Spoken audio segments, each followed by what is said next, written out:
Welcome to Hiring a Nanny, brought to you by Hand in Hand, the Domestic Employers Network. So, we have all heard about what to expect when you are expecting, but what about how to get ready for a nanny? We've got you with some handy checklists to make for a smooth transition from hiring a nanny to employing a nanny. In preparation for the nanny you have just hired, yay, you did it! Make sure to take the following steps to ensure a safe and healthy transition for you and your family. First, we'll go over what to expect the nanny to have in place before they start, and then we will go over what nannies will expect their employers to have in place. The nanny checklist. Before they start working with your family, the nanny should be up to date on CPR and first aid training. These are often available through hospitals and should be paid for by you, the employer. Note that in some places, anyone who works with kids is required by law to complete these trainings annually. We recommend the trainings to all of our employers and workers, regardless of any legal obligation in your area.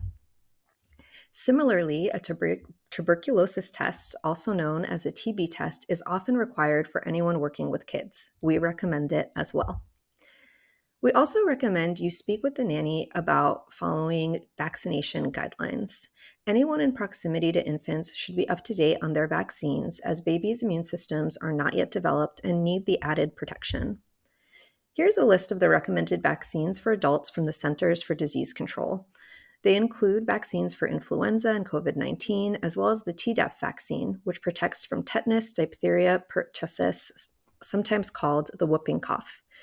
Again, most nannies will not be surprised by any of these, as they are industry-wide standards, but if you have any additional medical concerns, you can discuss with the doctor and the worker. Employer checklist. Just as the nanny will be getting prepared to work with your family, here are a few things they may expect for you to have in place when they start. The first is creating and going over an emergency plan, stocking up on supplies, and making sure that they have everything that they may need to safely work in your home from day one. Why an emergency plan? We are living in unpredictable times. We unfortunately know that extreme weather, natural disasters, and unexpected acts of violence are realities which we need to prepare for. Include an emergency plan in your written work agreement. Go over with the nanny under what circumstances they would not be expected to come in, and ensure them that they will still be paid in the event of emergencies. Share your emergency contacts and ask for theirs.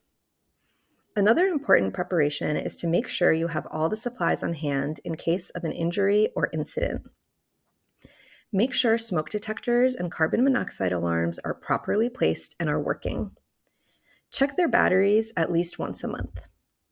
Have portable fire extinguishers that are readily accessible, and train the nanny on using them. Also, show the nanny where you store your first aid kit and be sure to keep PPE stocked and readily available.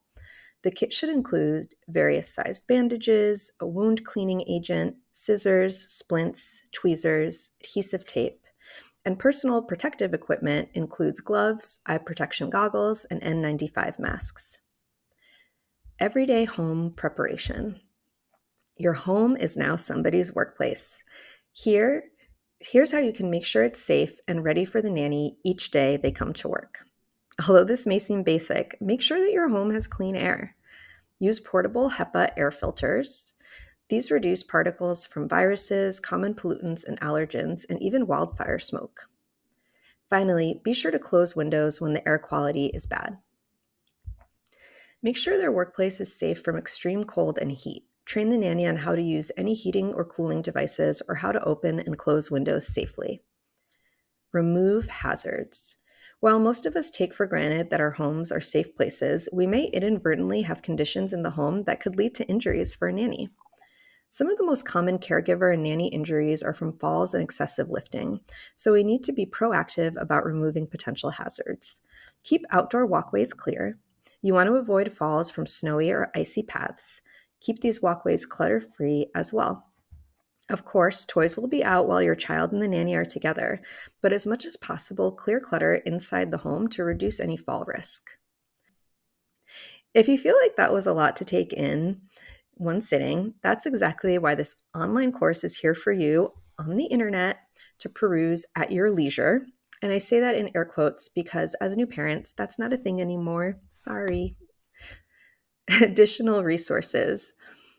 We will close with a concrete way to put what you've learned into practice. Go over our resource index, which will hopefully have all the information for any unanswered questions. Practice. So, some of you may feel prepared to put all these practices into place right away. Wow, good for you. Others may feel that it's a lot to do at once. We ask you to pick at least one thing that you learned about in this course to put into action. Join the thousands of people who are committing to being fair nanny employers by filling out this one question form. You can pause, click the link and answer it, and then continue.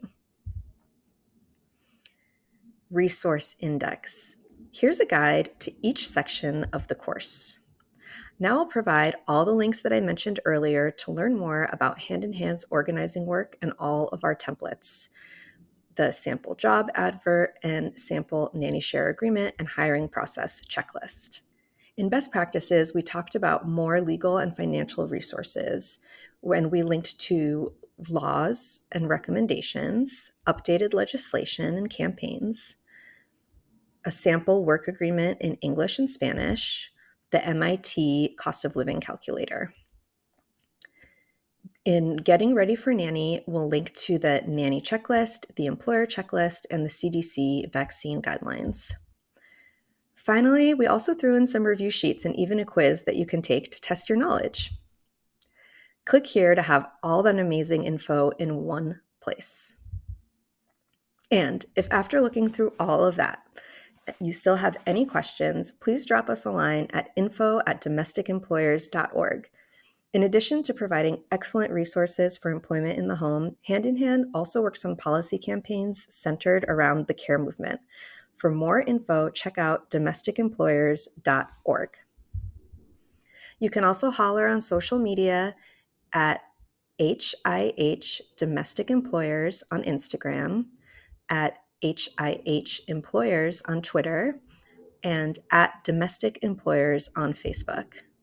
Finally, thank you so much for hanging with me until the very end. Again, my name is Patti, and I'm going to sign off with a bit of what inspires me about Hand in Hand, which is that we believe we can build a just and caring economy. Thank you so much for being a part of that change today.